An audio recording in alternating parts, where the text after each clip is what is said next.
Mesdames et messieurs, bonjour et bienvenue dans cette troisième leçon de notre formation gratuite sur SQL et Tableau où vous apprenez à manipuler les données et créer des tableaux de bord puissants. Je suis Oscar Aksanti, ingénieur en informatique avec plus de 10 ans d'expérience en formation et analyse des données. Félicitations à vous d'être arrivés à cette leçon. Beaucoup ont commencé à la première, mais ne sont pas arrivés jusqu'à ce niveau. Et si vous êtes arrivés, félicitations à vous. Et si vous n'avez pas encore fait, abonnez-vous à cette chaîne, commentez, posez vos questions s'il y en a, et nous allons tous évoluer ensemble.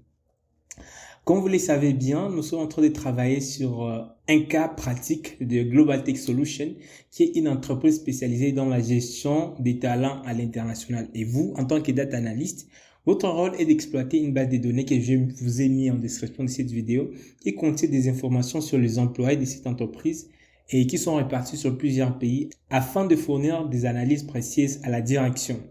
Et dans la première leçon, nous avons commencé par voir les types de commandes SQL et nous avons commencé avec la commande select qui fait partie des DQL, qui est le langage des requêtes des données. Et nous avions vraiment exploré en long et en large les DQL. Et hier, nous avions parlé des DDL, qui est un langage de définition. Nous avions vu comment on peut créer des tables, créer des bases de données, comment on peut supprimer, comment on peut modifier des informations dans notre base de données.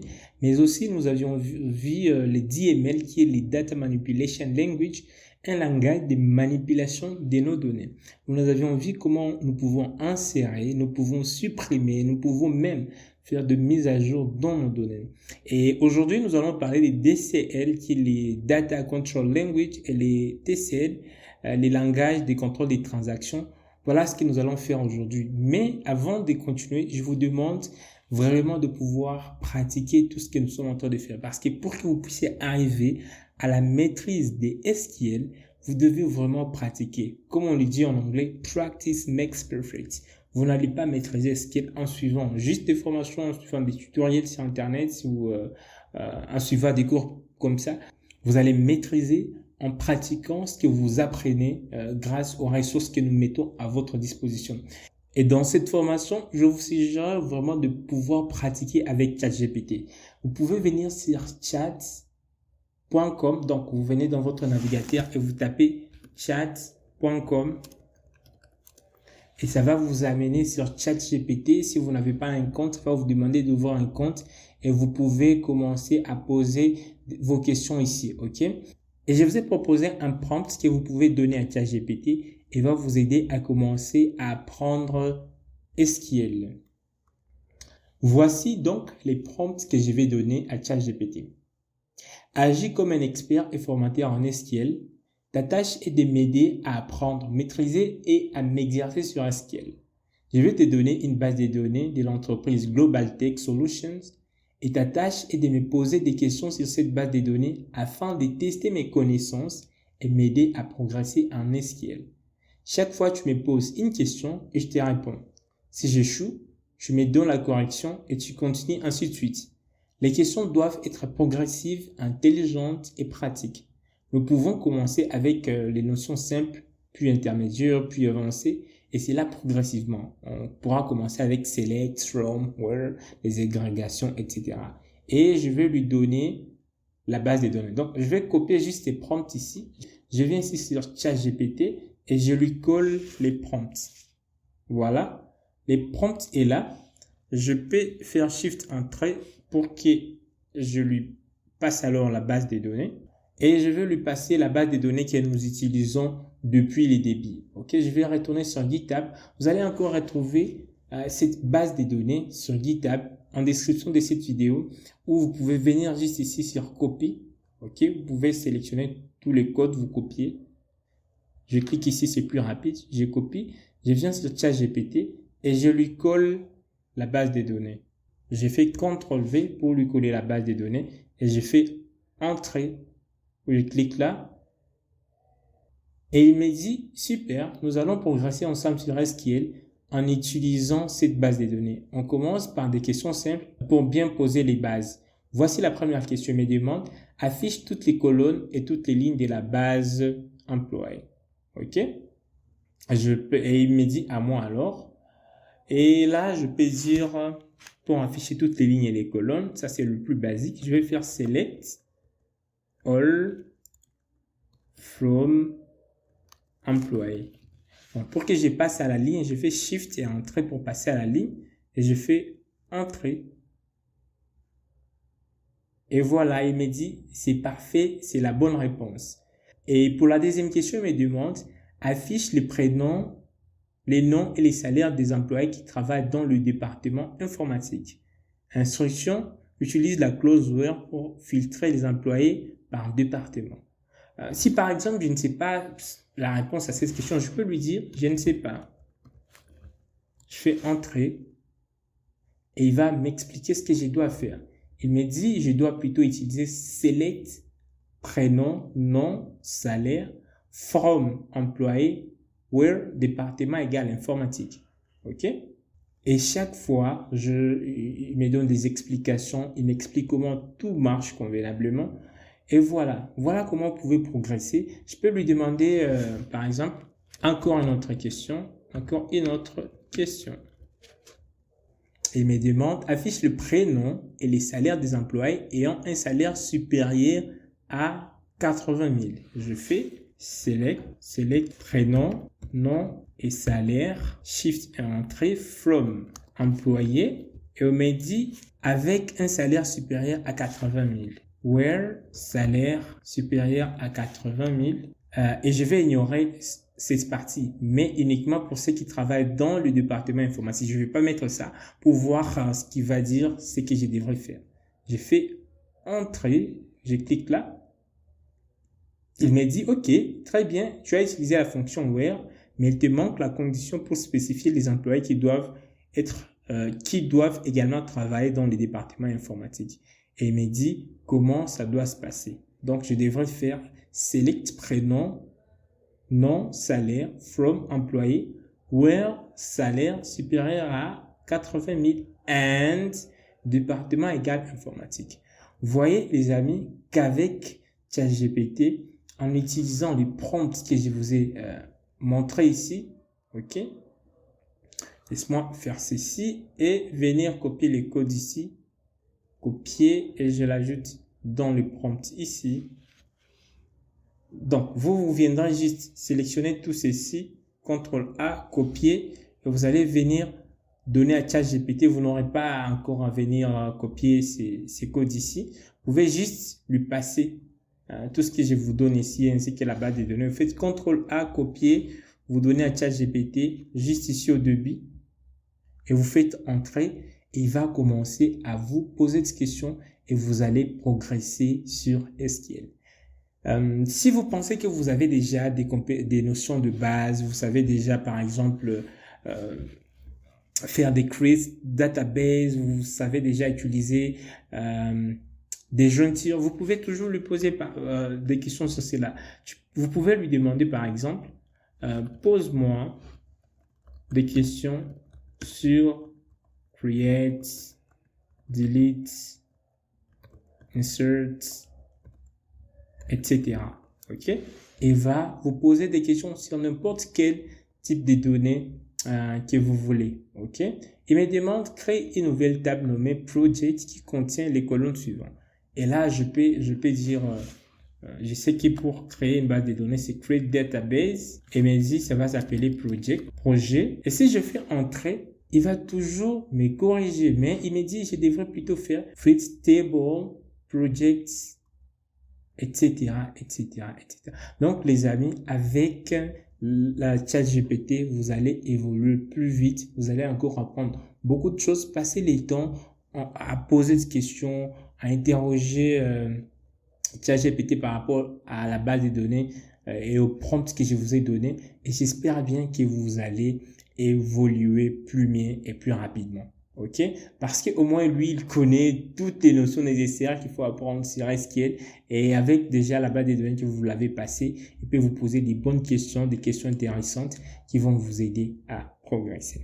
Cela étant dit, si vous trouvez cette leçon intéressante, n'hésitez pas à me faire savoir en commentaire quelque chose que vous apprenez de nouveau. Si vous avez des questions, posez dans le groupe de discussion et je serai plus ravi à répondre à toutes vos questions.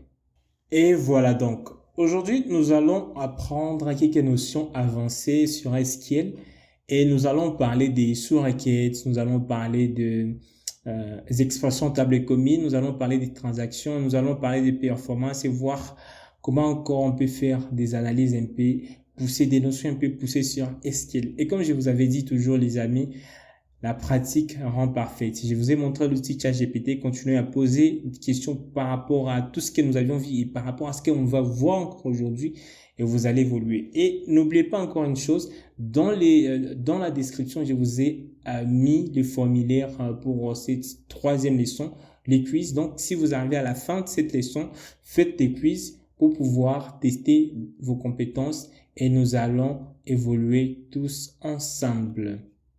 D'accord? Parce que, comme je l'ai dit tantôt, la pratique rend parfaite. Et voilà donc, allons dans le vif du sujet de ce troisième module, qui consistera à SQL avancé. Et aujourd'hui, nous allons évoquer des techniques un peu avancées pour une gestion optimale des données et des performances. Et donc, aujourd'hui, vous allez apprendre à utiliser les sous-requêtes, les expressions table commune, les transactions, les index, le vue, le fonction analytique, ainsi que les déclencheurs pour automatiser et améliorer vos données. Et sans pour autant tarder, commençons par les sous-requêtes et les expressions table commune. Les sous-requêtes qu'on appelle souvent en anglais les subqueries et les expressions table commune, les CTE qu'on appelle les Common Table Expressions. Au fait, c'est quoi une sous-requête? Les sous-requêtes en Excel, au fait, ce sont des requêtes imbriquées dans une autre requête. Vous allez voir une grande requête, une requête principale. Et au milieu de cette requête principale, nous allons pouvoir mettre une autre requête. Et vous allez voir qu'en SQL, on peut avoir différents types de sous-requêtes. On peut avoir des sous-requêtes dans la clause, par exemple, where. On peut avoir des sous-requêtes dans la clause from. On peut avoir des sous-requêtes dans la clause avec l'opérateur in, etc., etc. OK? Et donc, nous avons une clause. Et là, à l'intérieur, on y met une autre requête, ce qu'on appelle des sous-requêtes. Essayons de parler d'abord de la clause, une sous-requête qu'on peut mettre dans la clause where. Les sous-requêtes dans la clause where sont utilisées pour comparer les résultats avec des valeurs provenant d'une autre table ou sous-ensemble des données. Imaginez que grâce à notre base de données que nous avions depuis le premier jour sur SQL, que je vous ai montré que vous pouvez encore aller sur GitHub et récupérer les codes ici. OK? Et vous venez sur MySQL Workbench, vous collez, vous exécutez là et vous allez avoir cette base de données là. Alors, imaginez, on vous demande avec notre base de données là de trouver tous les employés dont le salaire est supérieur à la moyenne des salaires dans l'entreprise. Ouais, le code est là, mais j'aimerais vous expliquer. J'aimerais qu'on puisse vraiment aller doucement pour pouvoir comprendre cette question. On vous demande de trouver tous les employés dont le salaire est supérieur à la moyenne des salaires dans l'entreprise. Ici, il faut vraiment d'abord comprendre c'est quoi la moyenne des salaires dans l'entreprise. Si je vous demande juste de m'écrire une requête qui vous donne la moyenne des salaires dans l'entreprise, ce que vous allez faire, si vous avez bien suivi cette formation, donc ce que vous allez faire select AVG, c'est une fonction d'agrégation, salaire, as salaire moyen, from employé. Et si j'exécute ce code ici, vous allez voir que j'ai les salaires moyens. Alors, la question ici, c'est de trouver les employés dont le salaire moyen est supérieur à la moyenne des salaires dans l'entreprise. Alors, qui sont ces employés qui ont un salaire supérieur à ça, à 76 715? Je peux faire ceci, select all,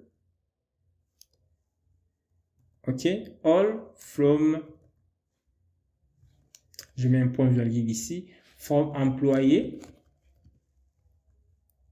where salaire est supérieur à, c'est à ces 76 000 ici, 76 715. OK? Et si je fais point virgule et que j'exécute ces codes ici, vous allez voir les employés qui ont un salaire supérieur à la moyenne. Mais alors, vous allez voir les 76 715 ici, c'est les résultats. C'est venu d'ici. OK? Je peux, au lieu d'écrire les 76 715 ici, je peux sélectionner ces codes. Donc, j'efface le point virgule. Tout ça, je vais mettre dans une parenthèse. Et je vais sélectionner ceci.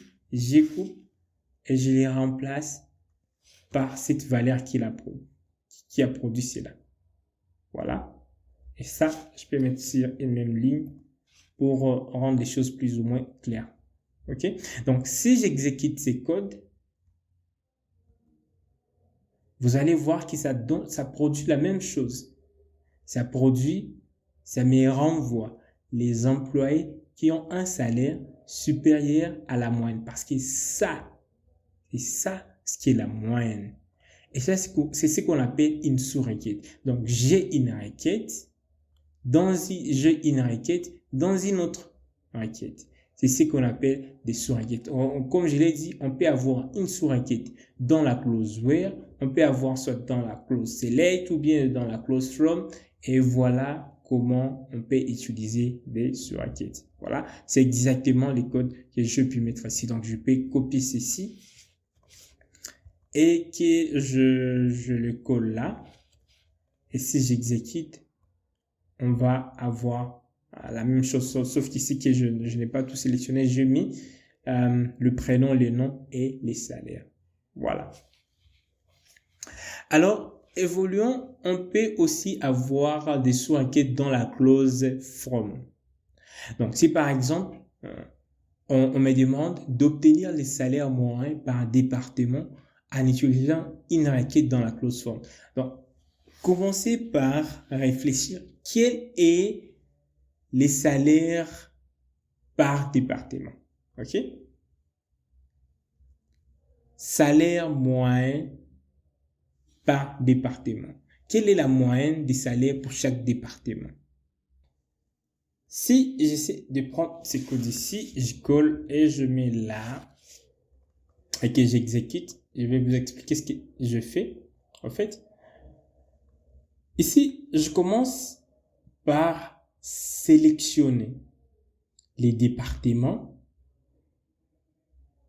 et la moyenne des salaires. Donc, le département qui est là et la moyenne des salaires est moyenne salaire.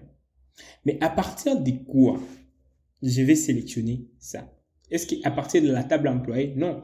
Je vais créer, c'est comme une sous-table, une petite table. Ici, select département salaire from employé. Si j'exécute juste ces codes ici, vous allez voir ce que ça va donner. Vous voyez que ça me donne les salaires pour chaque département. Finance, marketing, etc. Et sans faire soit des fonctions, sans faire aucune opération quelconque. OK? Parce que ici, je n'ai pas mis soit des sommes moyennes, aucune fonction d'agrégation. Il essaie de reprendre les noms de personnes. Vous pouvez voir, même si ici, je pourrais mettre par exemple, disons, nom. Si je pourrais mettre par exemple prénom et que j'exécute ces codes ici juste à l'intérieur, vous voyez, il essaie de renvoyer les prénoms des départements, les salaires de chaque personne. Alors, dans cette table ici, c'est à partir de laquelle où je vais utiliser cette grande requête ici. OK? Donc, au lieu de venir rechercher dans toute la table employée, il va rechercher dans cette table temporaire qui a été créée avec cette sous-requête ici. Alors, si j'exécute tout ceci, voilà, il récupère les départements et les salaires moyens et il me renvoie cela. Donc, comprenez que les sous-requêtes peuvent nous aider à créer des tables temporaires lorsqu'il s'est utilisé dans la clause from ici. Et éventuellement, on peut faire des sous-requêtes avec l'opérateur in, que je vous laisse aussi d'explorer dans les documents que vous retrouvez en description de cette vidéo.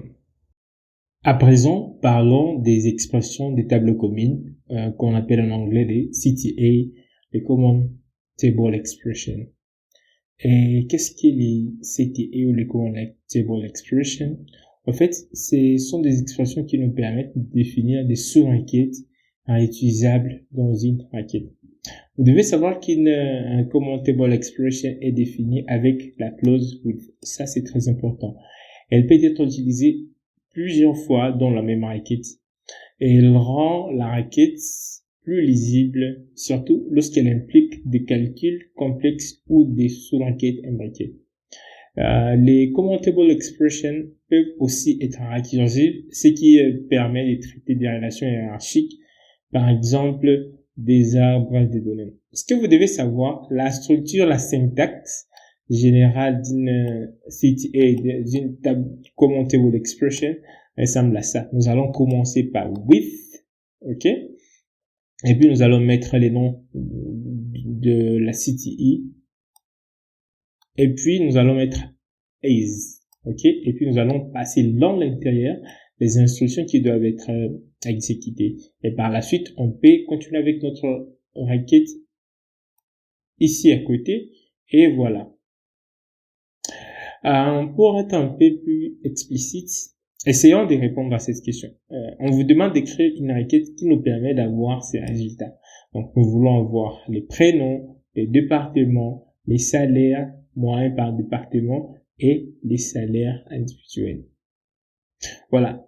Si nous commençons à chercher à trouver les salaires par département, ok, on peut faire cette requête à côté et puis on va créer une autre requête ici, les salaires par prénom. Mais comme on l'aura regroupé par département, vous voyez qu'il y a comme deux requêtes qu'on va faire. On va faire salaire moyen par département et salaire par personne. Ok? Et c'est quand il faut utiliser les Common Table Expressions. Alors, ce que nous allons faire ici, nous allons créer par exemple la première requête avec les CTM. Je vais faire, laisse-moi copier tout ça, tous ces codes, je fais copier et je viens dans MySQL Workbench, je vais coller là et je vais essayer d'exécuter ces codes que je viens de copier. Et si je clique sur exécuter, vous voyez que tout est OK. Et si je le prénom, les départements, les salaires moyens, départements, et ici il y a les salaires individuels de la personne. Qu'est-ce que nous avions fait au fait? Nous avions commencé par définir une CTA, une Table Common Expression.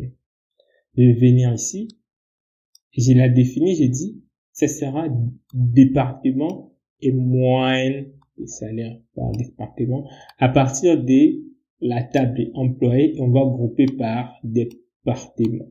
Si vous essayez de voir cette requête, c'est exactement ce qu'il y a ici au milieu.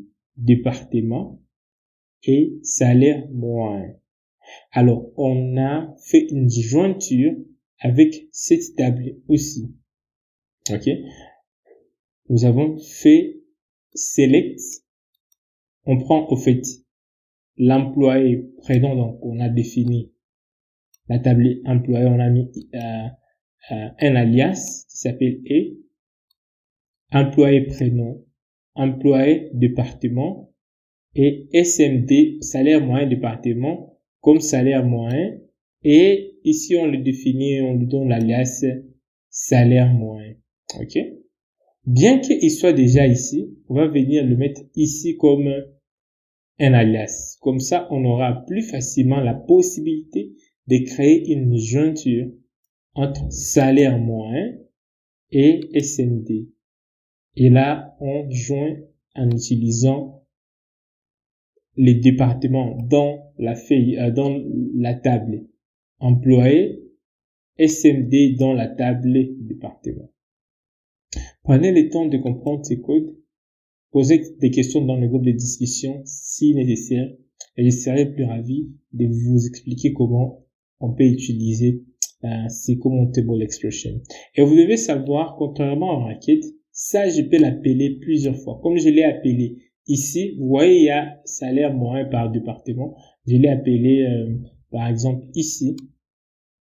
Je peux créer un autre code là en bas et je vais continuer à l'appeler. C'est comme une variable que je crée et qui me stocke une table temporaire et que je peux appeler autant de fois que je vais dans mon code. J'espère que c'est clair. Alors, nous pouvons aller encore avec un exemple plus concret, encore et plus pratique. Peut-être ça va aider certains d'entre vous qui n'ont pas bien compris ce que nous avons fait là. Disons, on nous demande de calculer les salaires moyens par département et l'utiliser dans une requête principale pour trouver les employés gagnant plus que la moitié de leur département. On nous demande ici ce que vous devez faire une fois que vous avez des questions pareilles. Essayez de comprendre qu'est-ce qui est plus facile d'abord à répondre ici, ok? Parce que là, en lisant juste la question, vous comprenez que c'est un peu complexe. Et quand vous sentez qu'il y a des requêtes qui sont imbriquées dans d'autres, commencez par les diviser. Répondez à ceux qui sont plus simples. Créez soit des CTE dans vos codes et vous pouvez les appeler ailleurs juste en bas dans votre code. Et si par exemple on est en train de dire calculer les salaires moyens par département, voilà. Là, je comprends déjà que j'aurai une requête qui calcule les salaires moyens par département, ok?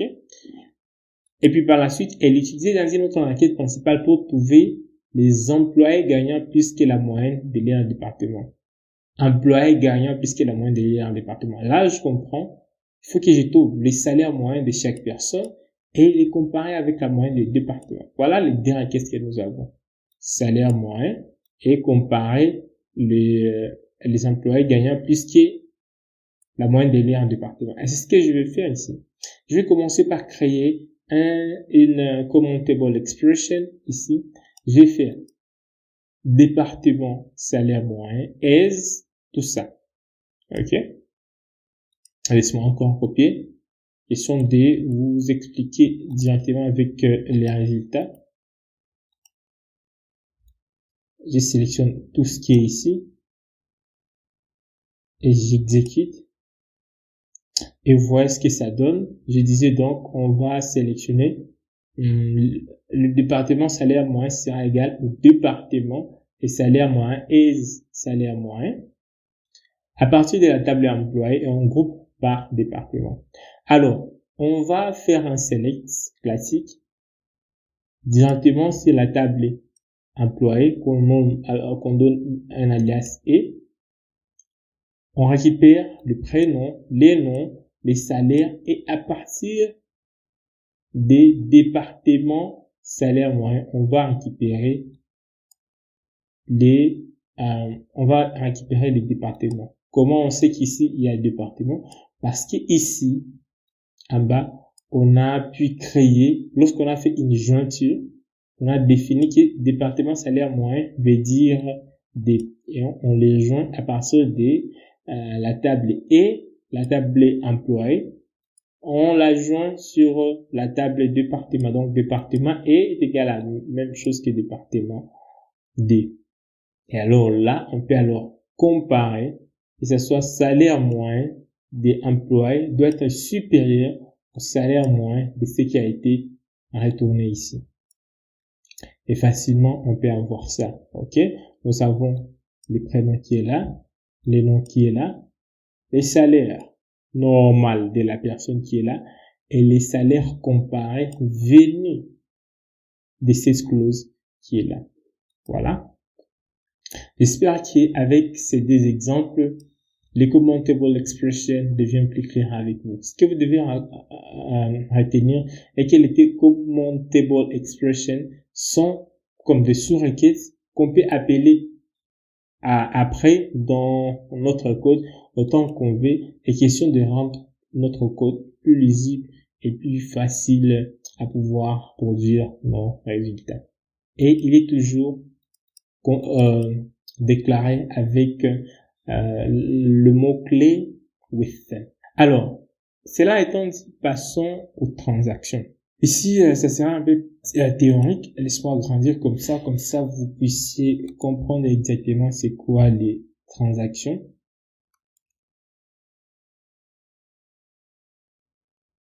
Nous avons parlé des différents types de commandes en SQL. Nous avons parlé des DQL, qui était un langage de définition des données. Nous avons parlé des DQL, c'était le langage d'interrogation de nos données. Et là, on avait utilisé la commande select et qu'on continue jusqu'à utiliser jusqu'aujourd'hui. On a les langages de manipulation des données qui s'appellent des DML, qui nous aident à insérer, à mettre des informations, par exemple, dans des tables. Alors, aujourd'hui, parlons des DCL et le TCL. Lorsqu'on parle des TCL, là, on est en train de voir les langages de contrôle des transactions. Et ici, nous avons trois commandes, commit, rollback et setpoint.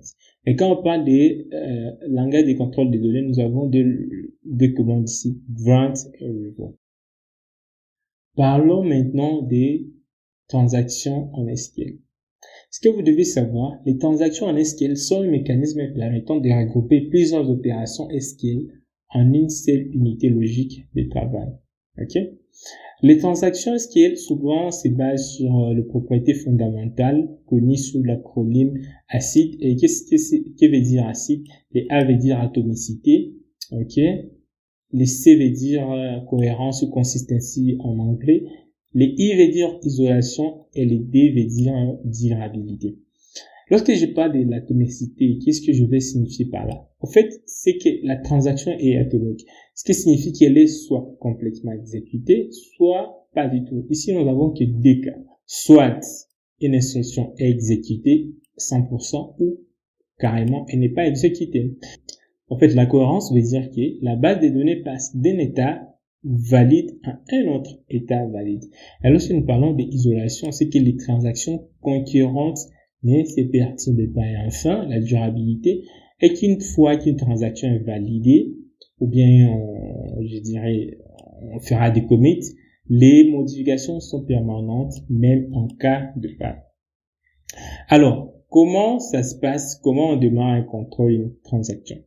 Une transaction SQL commence avec l'instruction begin transaction. Donc, partout là où vous verrez begin transaction, donc là, nous sommes en train de parler, nous sommes en train de lancer une transaction. Et va se terminer toujours avec commit ou rollback. Voilà les commandes que je vous avais dit qu'on peut avoir dans les TCL. Ok? Lorsque on a begin transaction, ça nous dit que ça démarre une transaction. Et les commits que nous avons ici valident la transaction et enregistrent définitivement les modifications dans la base de données. Et si éventuellement nous avons les rollbacks et qu'il annule toutes les modifications effectuées dans la transaction en cours. Alors, je vous ai mis un exemple ici. Par exemple, vous allez imaginer que nous avons une table qui s'appelle compte. Nous travaillons dans une banque et puis nous avons des tables, des comptes de personnes avec des colonnes, par exemple, ID, nom et solde de la personne, du montant qu'il a dans la banque. Et nous souhaitons transférer de l'argent entre des comptes. Ok? Si l'une des étapes échoue, la transaction entière échoue. Donc, ce que nous allons faire, nous allons débiter une transaction, begin transaction, et puis par la suite, nous allons dire update compte dans la table compte. Nous allons set, par exemple, les soldes est égal à solde moins 100, where ID égale 1. Donc, on essaie de transférer $100 dans l'autre compte. Alors, on va dire par exemple,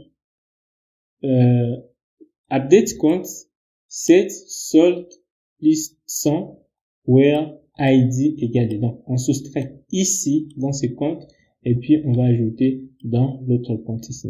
Alors, si les deux mises à jour réussissent, on va valider la transaction. Sinon, la transaction ne sera pas validée. Soit ça fait ceci et ceci. Et si ça réussit, la transaction passe. Si cela ne réussit pas, la transaction ne passe pas. Donc, les transactions sont là pour pouvoir contrôler un code, soit l'exécuter en entièreté. Si toutes les requêtes qu'on met à l'intérieur de la transaction sont valides et ne pas l'effectuer si l'une des commandes ou bien l'une des clauses ne renvoie pas quelque chose de vrai. Alors, on peut ajouter les rollbacks si il n'y a rien s'est produit. Par exemple, si le solde du compte est insuffisant, nous devons annuler toutes les opérations. Et comment ça s'est fait? Le même code, je vais commencer par begin transaction pour signifier que je commence une transaction. Je fais update compte. Même chose que je fais, set solde égale à solde moins 20. Donc, je soustrais $100 de ces soldes à partir de l'ID 1. Et on va supposer qu'il n'y a rien se produise ici, les soldes insuffisants. On va créer une condition ici, on va dire, si les select sold from compte ou l'ID est égal à 1 inférieur à 0, on va commencer les rollbacks. On va afficher sur notre écran que la transaction est annulée parce que les soldes sont insuffisants. On met le mot return pour clôturer cette rollback. On met un pour signifier qu'on finit ces rollbacks. Et puis par la suite, si c'est là n'est pas exécuté, s'il y a quelque chose qui est faux ici, on va end, sinon on va passer à update compte. Cet salaire, on ajoute $100 là où l'ID est égal à 10 et on finit par les commits. Voilà, chers amis, comment ça c'est un peu différent. On commence par la transaction, on exécute un code et après on exécute un autre code. On peut ajouter un rollback ici pour supposer s'il y a jamais une erreur, qu'est-ce qui doit se passer avant que ces codes ne puissent s'exécuter. Nous avons plusieurs niveaux d'isolement des transactions en SQL. En fait, les niveaux d'isolement définissent la manière dont les transactions concurrentes sont gérées. Et ici, nous avons 4 niveaux d'isolement standard. Nous avons les read uncommitted, nous avons les read committed, les repeatable read et les serializable comme niveau d'isolement. Je vous laisse les documents en description, vous pourrez lire et comprendre tout ce que cela signifie. Ok? Sans pour autant perdre du temps, parlons des gestions de permissions en SQL. En fait, la gestion de permissions dans SQL est cruciale pour s'assurer la sécurité et les contrôles d'accès aux données. Vous savez, les amis, des fois, quand vous travaillez avec les bases de données, chaque utilisateur ou groupe d'utilisateurs qui doit avoir un accès approprié aux objets de la base de données, exemple une table, une vie, une procédure stockée, etc. Et c'est là en fonction des responsabilités et de son rôle dans l'organisation. Vous n'aimerez pas que les gens qui sont, par exemple, dans le marketing, voient les données des gens de la finance, ou bien puissent accéder aux données des gens de la direction. On peut dire, les gens qui sont des décideurs peuvent voir toutes les données dans l'entreprise, peuvent avoir accès à toutes les tables, mais les gens qui sont, par exemple, dans le marketing, n'ont pas droit à voir certaines données sur la finance, ou les gens de la finance ne peuvent avoir des données sur, par exemple, la logistique. Et là, pour gérer ces accès de permission aux différentes tables, nous allons utiliser ce qu'on appelle les permissions en SQL. Ok? Et au fait, les permissions, comme je l'ai dit, ce sont des instructions SQL qui vont attribuer aux utilisateurs certains droits pour effectuer certaines actions sur la base des données. Au fait, et ces actions peuvent inclure, par exemple, la lecture, la modification, la suppression des données. On peut dire que les gens de marketing ne pourront jamais supprimer une table, mais les gens de la direction générale peuvent supprimer une table. Et vous devez savoir que les permissions peuvent être accordées à un utilisateur pour effectuer différents types. Par exemple, il peut accéder aux tables, il peut accéder aux vues que nous allons voir par la suite. Qu'est-ce qu'une vue? Il peut accéder aux procédures stockées, il peut accéder aux schemas, ce qu'on appelle souvent des tables ici, ou bien des bases de données, et peut accéder aussi à la base des données général pour contrôler l'accès à toute la base de données. Alors, nous avons différents types de permissions en SQL. En fait, nous sommes déjà ici à ce niveau des DCL, les langages de contrôle des données. Donc là, on a deux commandes importantes. Grant pour donner la permission et revoke pour retirer un utilisateur la permission quelconque. Exemple, comme je le disais tantôt, nous avons grant. On peut donner à un utilisateur quelconque de notre base de données un accès. On peut dire grant select on employé to utilisateur. Ce qu'on fait ici, on donne à l'utilisateur 1 l'accès à la table employé. Donc, par exemple, on peut lui donner aussi la possibilité de pouvoir insérer des éléments sur la table employé. Là, je dis grant insert on employé to utilisateur 1. Donc, à l'utilisateur 1, on lui donne la possibilité de pouvoir insérer des données sur la table employée. Si c'était plutôt pour faire des mises à jour, on peut faire grant update son employé to utilisateur 1. Et si on lui donne la possibilité de supprimer, on va faire grant delete son employé to utilisateur 1. Et enfin, si on veut lui donner toutes les autorisations de supprimer, insérer, update, faire tout ce qu'il veut, on peut lui dire grant all on employé to utilisateur 1. Donc ici, on donne à l'utilisateur 1 toutes les autorisations nécessaires qu'il peut vouloir effectuer sur l'employé. On peut même créer des permissions des systèmes. Donc, lorsqu'on veut accéder à la base de données, on peut donner à l'utilisateur 1, on lui donne l'accès à créer une base de données. On peut lui donner l'accès à supprimer drop une base de données. On peut lui donner l'accès d'exécuter une procédure, par exemple, de changement de salaire. Et c'est là, on le met à l'utilisateur 1. Et voilà, donc, vous savez qu'il y a différents moyens de pouvoir donner accès à certains utilisateurs. Et souvent, ce sont les data scientists ou bien les data engineers qui donnent accès aux gens qui sont, par exemple, dans l'analyse des données, data analytics, afin de pouvoir exécuter certaines tâches sur différentes tables. Je pense dans les formations prochaines, on pourrait vraiment voir ceci pratiquement lorsqu'on ira en profondeur sur SQL. Et c'est pourquoi je n'ai pas voulu vous mettre beaucoup des codes pour pouvoir vraiment comprendre ceci, mais j'aimerais juste que vous sachiez qu'il y a possibilité de donner à certains utilisateurs certaines autorisations sur les données et les restreindre à d'autres utilisateurs. Parlons maintenant des attributions de permissions. Ce que vous devez savoir en SQL, les permissions peuvent être attribuées de deux manières, soit directement à un utilisateur ou via un rôle.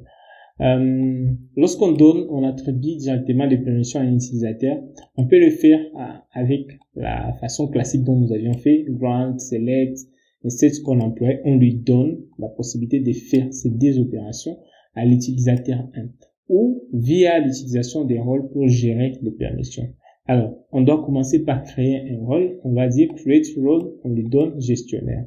Et pour attribuer des permissions au rôle, on va dire alors, OK, grant select insert, on va lui donner l'accès à insert, update, select, à l'employé qu'on a créé ici, gestionnaire.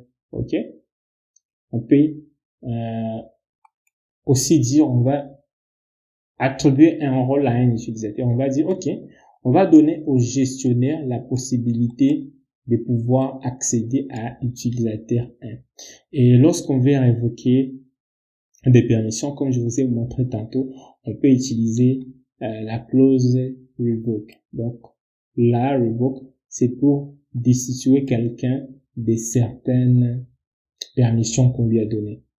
Par exemple, je vais restituer à l'utilisateur 1 la possibilité de pouvoir sélectionner, de pouvoir insérer des éléments sur la table employé. Je vais faire revoke select insert on employé à partir de l'utilisateur 1. Et également, on peut avoir aussi la possibilité de révoquer un rôle à un utilisateur. Donc, on va juste écrire revoke gestionnaire from utilisateur. Et voilà, là, on vient de parler des notions très importantes, mais qui sont plus réservées aux data engineers ou bien aux data scientists qu'on pourra peut-être évoquer en profondeur et pratiquement une fois qu'on aura juste une formation exclusive sur SQL pour pouvoir expliquer cela. Mais je vous ai donné cela en titre juste d'information que vous sachiez qu'on peut attribuer des rôles ou bien révoquer des permissions à certains utilisateurs de la base de données. Alors ici, parlons de vie. Ici, les vies sont très importantes et là, je pense qu'on va faire quelque chose de pratique. Question que vous comprenez vraiment c'est quoi une vie. En fait, les vies en SQL sont des objets des bases de données qui vont permettre, qui vont en fait présenter une manière simplifiée d'interroger et de manipuler les données. Et c'est là tout en offrant un niveau supplémentaire de sécurité et d'abstraction. Ce que vous devez savoir, une vie est essentiellement une requête enregistrée. Ce qui peut être utilisé comme une table. Ok? Laisse-moi en réduire comme ça. Question que nous puissions voir exactement ce que nous pouvons faire. Chers amis, vous devez savoir que les vies peuvent permettre à faire l'abstraction des données complexes, la sécurité, donc limiter l'accès aux données sensibles en donnant uniquement accès à certaines informations ou certaines colonnes aux personnes bien habilitées. Et nous avons la réutilisation des requêtes comme nous l'avons même fait pour les sous-requêtes ou bien les commentable expressions. Alors, comment on crée une vie? Une vie, comprenez ça comme une table temporaire. Okay? Une table temporaire et virtuelle qu'on va venir créer dans notre base de données. Alors, supposons que nous avons une table employée et que nous souhaitons créer une vie qui affiche uniquement les employés ayant un statut actif. Donc, pour le faire, on va créer create view employee as select employee à partir de statut actif. Mais avant ça, est-ce que nous avons dans nos données cette colonne statut actif? Je vais faire select pour vérifier star from employee. Et si j'exécute ces codes ici et que je vérifie toutes les colonnes, j'ai pu ajouter un statut ici. Si vous ne savez pas comment ajouter une colonne, je vous ai mis un petit code ici en haut. OK? Donc, j'ai juste fait update employee. Ce que je vous demande de faire avant de pouvoir exécuter ces codes et ce que je peux exécuter, voilà, laisse-moi copier ça ici. Je vais sélectionner cette table. Il faut que je mette point virgule là. Et que je sélectionne. En fait, ce que je fais ici, je modifie la table employée et je lui ajoute statut. Je lui donne le type varchar et default, je lui fais actif. Si j'exécute, ça doit faire une erreur parce que j'avais déjà en fait cette table. Mais si vous exécutez ça, si vous n'avez pas encore cette colonne, tout va se passer convenablement. Et là, cette fois-ci, si vous exécutez, vous pouvez voir que là, j'ai la colonne statut. OK? Alors, si je vais mettre, par exemple, actif ou non actif à certaines personnes, je peux venir prendre ces petits bouts de code ici, copier, et je viens ici, je colle, et si j'exécute ici, update, je peux effacer les stars là. Si je sélectionne ceci et que j'exécute, on vient de mettre à jour, on dit, qu'est-ce qu'on fait? Update employé, on met à jour la table employée, on dit, mettez les statuts inactifs là où l'ID est égal à 2, 10, 15, 25 et 30. Cette fois-ci, si j'exécute ces codes, les select là, et là, par exemple, on a différents éléments qui ont des ID inactifs. Je l'ai fait rapidement. Et voilà. Alors là, on peut créer une autre vue. Je vais sélectionner ces codes que j'ai fait pour pouvoir créer une vue. Je copie. Je viens ici et je colle ça là-bas. Je fais coller. Et si alors je sélectionne créer une vue, je fais sur exécuter. Vous allez voir que si j'actualise ici, il y a une vue qui s'appelle employé actif qui vient de se sélectionner. Donc, tout ce que je viens de faire, je n'ai fait qu'afficher les employés qui ont un statut actif. C'est comme une autre table. Mais ici, c'est une table virtuelle. Ce n'est pas physique. Ça ne se répercute pas dans notre base de données principale. Mais je crée juste une table temporaire que je pourrais exécuter, que je pourrais interroger ou analyser par la suite. OK? Et vous devez savoir que déjà, cette vue, je peux exécuter toutes les commandes que je peux faire, que je peux exécuter sur une table. Par exemple, je sélectionne ça et je fais exécuter. Vous allez voir qu'il me renvoie tous les employés qui sont actifs. Si j'essaie de voir là, vous allez voir qu'il me renvoie seulement ceux qui sont actifs. Et vous devez comprendre que toutes les opérations que je peux effectuer sur une table normale, je peux le faire sur une vue. Donc, vous devez savoir que les vues sont importantes en SQL quand on veut créer des tables virtuelles dans notre base de données afin de simplifier ou de rendre nos requêtes plus optimales. Comme je l'ai dit encore, je vous renvoie ces documents en description de la vidéo. Comme ça, vous pouvez l'explorer et pouvoir comprendre d'autres éléments qu'on peut faire sur une vue. Par exemple, la gestion de vue, par exemple, la sécurité et gestion de vue, par exemple, le vue avec des paramètres, comment on peut passer différents paramètres aux différentes vues. Et cela vous sera d'une utilité capitale. Finissons la leçon d'aujourd'hui avec les fonctions avancées en SQL. Ça aussi, laisse-moi le faire un peu plus théorique. On ne peut pas parler des SQL avancés sans parler des fenêtres et des analyses, comme ce qu'on appelle couramment des window functions. En fait, les fonctions fenêtres ou window functions sont un outil puissant d'analyse dans SQL. Et vont donc permettre d'effectuer des calculs sur un ensemble de lignes liées à la ligne courante tout en maintenant l'intégrité des résultats de la requête. Ok? Vous devez savoir, contrairement aux fonctions d'agrégation que nous avions vues, tout ce qui est sum, min, max, count, distinct, tout ça, ok? Ces fonctions résument les données sur un groupe. Alors, les fonctions de fenêtre que nous avons ici, les window functions, vont permettre de conserver les niveaux de détail de chaque ligne tout en ajoutant des informations de type, par exemple, l'analyse, comme des totaux cumulés, des classements, des moyennes mobiles, etc. Ça aussi, c'est une notion un peu avancée. Vous n'avez pas vraiment à aller en profondeur avec ça, mais pour titre d'information, vous devez savoir que nous avons des window functions en SQL. Okay? Quelle est la syntaxe générale d'une window function? Nous avons, par exemple, nous avons cette structure principale des fonctions de fenêtre.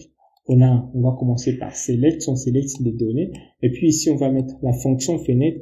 Et toujours, lorsqu'on fait des fonctions de fenêtre, on va mettre ces mots-clés qui s'appellent over.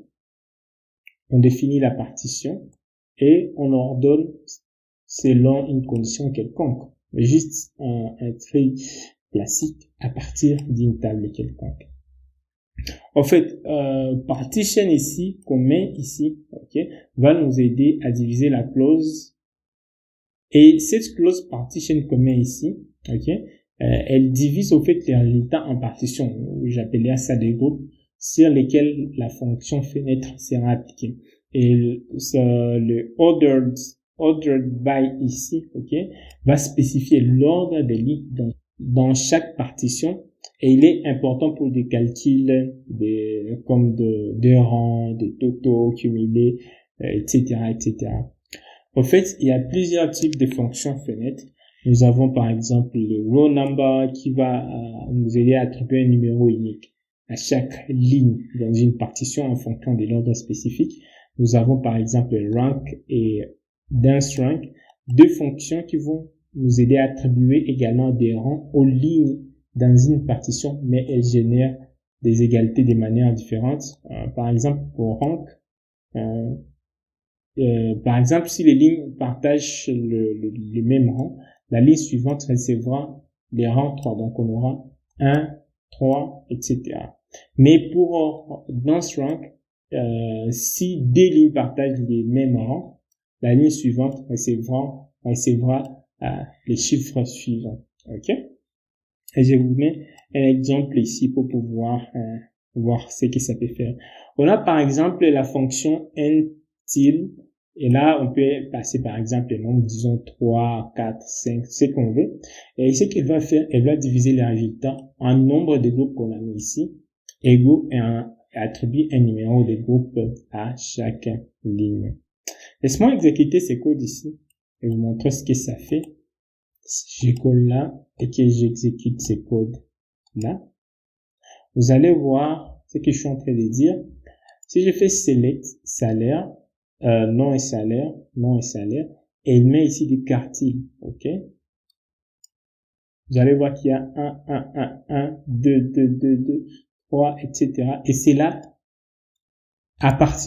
sur salaire, on va faire d'une manière descendante.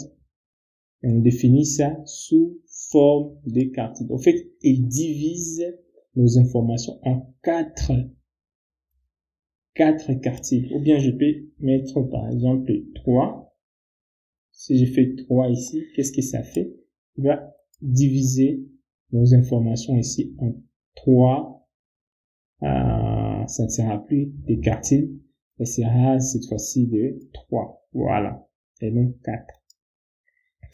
Et aussi, nous avons des fonctions sum, average comme moyenne, min, max, et avec la fonction over. Ok. Ce que ça va faire ici, par exemple, on veut calculer les totals des salaires pour chaque département tout en affichant chaque employé. Je peux faire ceci. Ok. Let me copy. Je viens ici. Et je colle ce code. Et si j'exécute, qu'est-ce que ça fait? Nous avons les noms, le département, les salaires et les totals de chaque département. Vous allez voir, ici pour la finance, on a les totals de la finance. Donc, on affiche les noms de chaque personne avec son département, tout en affichant son salaire et les salaires de son département. Donc, ce que l'on fait, on regroupe cela selon les départements qui affichent ici. Donc, on a fait SAM, on lui a appliqué une fonction window over partition à partir des départements, et tout ça on définit comme total département. Si ces notions sont un peu complexes ou non claires dans votre tête, assurez-vous, vous n'avez pas trop à les maîtriser parce que ce sont des notions trop avancées déjà en SQL. Et si jamais vous voulez aller trop loin par rapport à ça, dans la formation prochaine, on pourrait aller encore plus en détail et vous faire comprendre exactement l'utilité de ces fonctions. Donc, toute cette troisième leçon, c'est à titre informative que je vous la donne. C'est pourquoi je ne suis pas trop en train de coder, mais pouvoir juste récupérer les codes et vous montrer comment les choses marchent. On a aussi la fonction lead et la fonction lag. En fait, ça c'est très important. La différence c'est quoi entre lead? Lead retourne la valeur de la ligne suivante par rapport à la ligne actuelle. Donc on a une table, ok, il va envoyer une colonne, pardon, et il va envoyer la valeur de la ligne suivante par rapport à la ligne qu'on a actuellement. Et lag, elle va retourner la ligne précédente par rapport à la ligne actuelle, ok. On peut par exemple comparer les salaires d'un employé avec celui de l'autre employé. Laisse-moi vous montrer comment ça marche pratiquement. Je copie ce code-là et je colle ici. Et si j'exécute là, ici nous utilisons les leads. Donc on va voir les salaires du suivant. Ici, par exemple, pour Johnson, son salaire c'est 120 000 et les salaires du suivant, donc de Mutombo, c'est exactement 118 000. Donc il met les salaires de Mutombo ici avec salaire et les leads salaires qui est ici, il met les salaires de la personne qui suit. Et là, Mutombo, il met les salaires de Mutombo. Et là, à côté, il met les salaires de Koulibaly qui suit. Voilà. Si c'était plutôt lag qu'on avait fait, si je modifie juste ici lag et que j'exécute, vous allez voir qu'il met plutôt les salaires de Johnson et les salaires du précédent, de la personne qui vient avant Johnson. Là, il y a nul parce qu'il y a personne qui vient avant Johnson. Et là, Mutombo, il met son salaire et il met les salaires du précédent qui est Johnson qui vient là. Donc, lead et lag sont des fonctions qui peuvent nous aider à afficher ces résultats pareils. Et nous voilà donc à la fin de la troisième leçon qui a été un peu complexe et plus théorique et plus informative. J'espère que vous l'avez aimé et si vous utilisez déjà SQL, j'espère que vous aviez découvert quelques fonctions utiles qui vont vous aider dans votre apprentissage SQL. Pour conclure ce module, nous avons notre troisième quiz que vous allez retrouver en description de cette vidéo. Vous allez juste essayer de répondre à ces petits questionnaires par rapport à ce que nous avions vu dans cette troisième leçon. Et rassurez-vous, ce troisième quiz est optionnel. Juste si vous avez déjà des notions avancées sur SQL, vous pouvez le faire. Mais si vous êtes vraiment débutant, vous n'avez pas à faire ce quiz. Et voilà, nous sommes à la fin de cette leçon. Déjà, demain, nous allons parler du logiciel Tableau. Comment on peut visualiser nos données grâce au logiciel Tableau et cela d'une manière interactive. Merci beaucoup et on se donne rendez-vous pour demain.